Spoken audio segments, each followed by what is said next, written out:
This video was brought to you by the lovely members of my Patreon.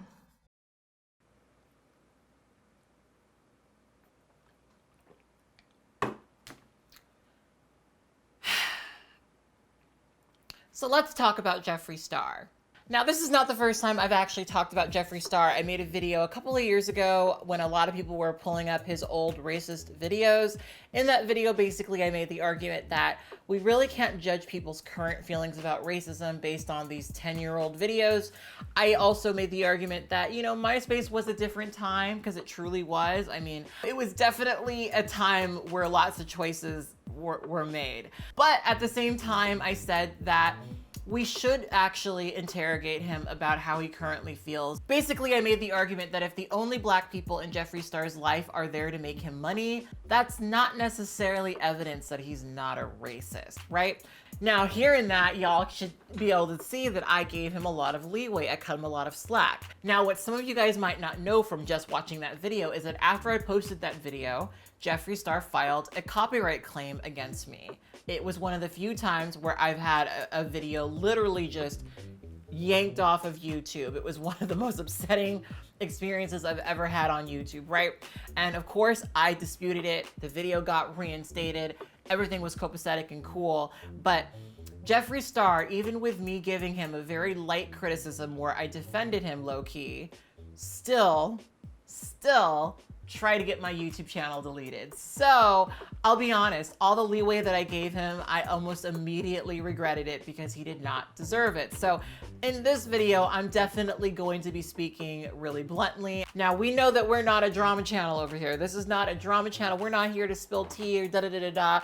If I have conversations like this on my channel, it's because I do believe there is a larger message here, but I want to make it really clear that I'm not here to mince words. So I want to start out by saying that I've known a lot of people like Jeffree Star, people who believe that everyone they interact with is jealous or bitter or doesn't like them, you know, people who have enemies everywhere, people who have this like revolving door of friends that never stick around or leave as quickly as they came. Like, I've known so many people like this. And when you get closer to people like that, you kind of start to understand that it's not that everyone hates them and everyone's bitter and no one can stand them. It's more that they're just toxic people. People like Jeffree really require praise, right? And whenever somebody goes just a little bit off script, they've got to either bump them off or butter them up to the point where they're back on the script. Do you know what I mean? And I think we saw that with a couple of people. I mean, we saw that with Rich Lux, who used to openly criticize Jeffree Star, but is now seemingly on his payroll, right? And again, we're not a drama channel. We're not here to talk about all the tea, but you guys can tell I do watch some of the tea channels. Now, listen, I want to give people credit where credit is due. Jeffree Star, even though he's been accused of being a terrible racist, has been posting a lot about Black Lives Matter. He's been posting about George Floyd, Breonna Taylor, and I think that that is actually a really great thing. But like a lot of these companies who have come out and started to say these really positive things about Black Lives Matter, there have been some people who have decided to take this opportunity to call them out for their own anti-blackness. So in my first video, I basically say that we can't really judge Jeffree based on what he did 10 years ago. We have to judge him based on what he does today. Well, recently, a person named Tab, who is a former friend of Jeffree Star, released this video where he goes into detail about some of the racist things that Jeffree Star said in his earshot. So, the story begins me coming up to the hotel room. We were supposed to go see Gwen Stefani, actually, live in concert. And basically she canceled the show. So we were all figuring out what we were gonna do for the night. And I had stepped outside on the patio and Jeffree had told me, you know, like, wow, I can't believe she canceled the show, and continued to say a very derogatory word towards Jewish people. It starts with a K. I'm not gonna repeat the word, but that's what he said. And when we went to the store, we were looking at all this different stuff, all these different bags or whatever, or different wallets or whatever inside of the store, and Jeffree had made a specific comment about illegal leathers and exotic animal skins that are available at Hermes but aren't legal in the state of Los Angeles. and he had made a comment saying that the same mayor that's making exotics illegal in Los Angeles is the same mayor that is giving illegals green cards. And I had told Jeffree, you know, hey, I'm just gonna go home because I had already been feeling uncomfortable, but he begged me to come to the club and was like, hey, you can wear a pair of my security guard's pants, or I could buy you a new outfit, whichever you'd like. So when we were walking to his hotel room, which was a couple of rooms down from Jeffree's at the time, and I'm not gonna mention his name, but he had told me a story about how he was an ex-police officer, and he had got fired in Miami for saying the N-word on the job, and Jeffree flew him from Miami to be his personal bodyguard or security guard or whatever, knowing that this guy named Rich Lux, or whatever his name is, he had come up to the hotel room with 2 security guards or whatever that was about, and he had bought Jeffree a gift from Hermes, the same store we were at earlier. The second he left the room, Jeffree tells me and everyone else in the room, like, yeah, he got me the cheapest thing in the store, and it's just funny. I already have that.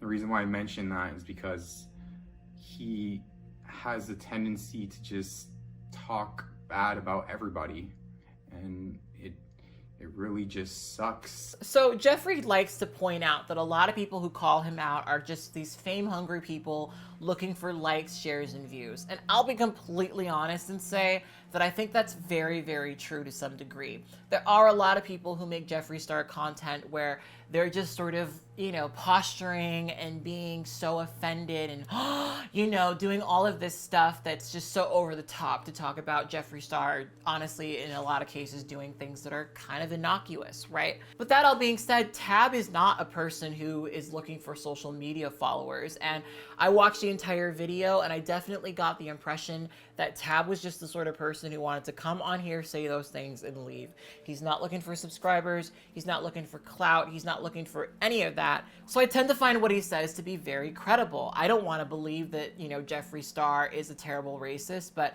how many times do we have to hear this story over and over and over again until it becomes true? So Tab came out and had those conversations, but also as a reaction to Jeffree Star posting more Black Lives Matter content, a micro-influencer named Cameron Lester decided to share his experience working with Jeffree Star. Now, Cameron has been in several promotional photo shoots for Jeffree Star's cosmetics, and he's partied with Jeffree. He considers himself to have been a friend to Jeffree Star, and he made a video recently detailing why he no longer supports him. This is my story, and I just want to be upfront. I was like, hey, like, you know, are you gonna say anything? Like, you know, I feel like it would really say a lot if you could apologize to Jackie and the community and all this kind of stuff. And he kind of shut it down. And he's like, she doesn't deserve a fucking spot on my platform. And so I was just like, whatever. It wasn't personally towards me. So I was uncomfortable, but I just was like, whatever. It got to a point where I just felt like I was being used as a black boy.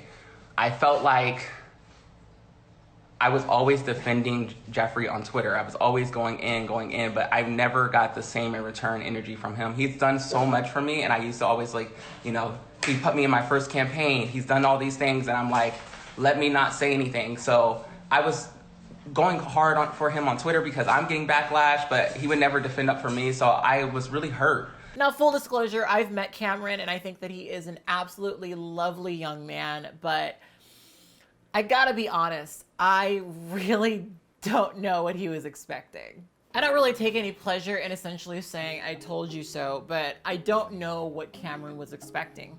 And to some degree, I know he was expecting more views. I know he was expecting more subscribers, but I gotta be real with you guys. Cameron Lester worked with Jeffree Star because Jeffree has a massive platform. And if Cameron worked with Jeffree, that obviously would mean a lot to his career.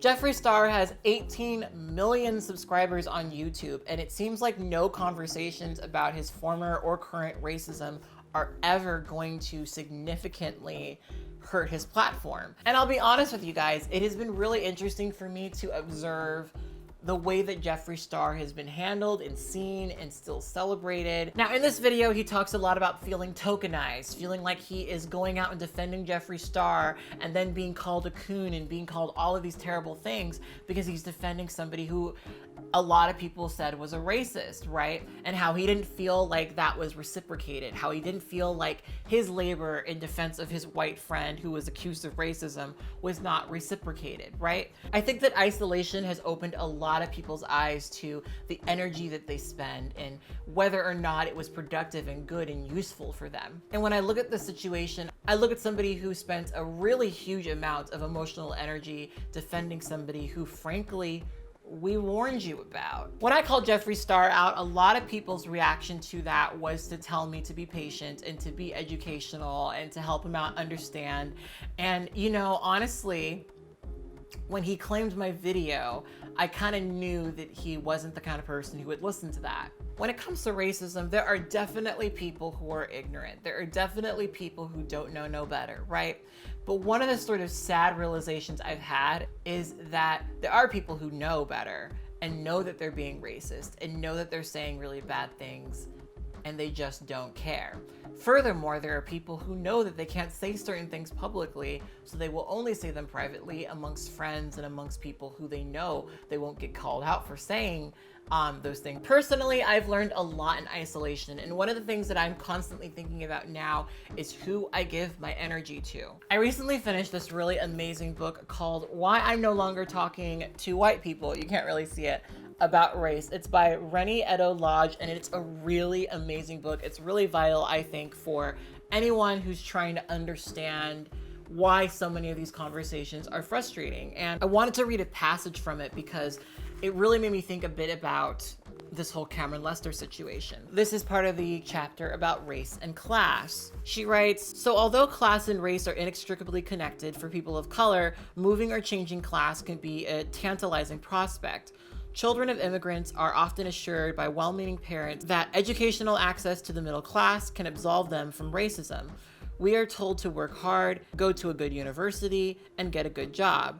We can't berate our parents for wanting us to have a better life and better chances than they did. But after I graduated, I quickly realized that social mobility was not going to save me.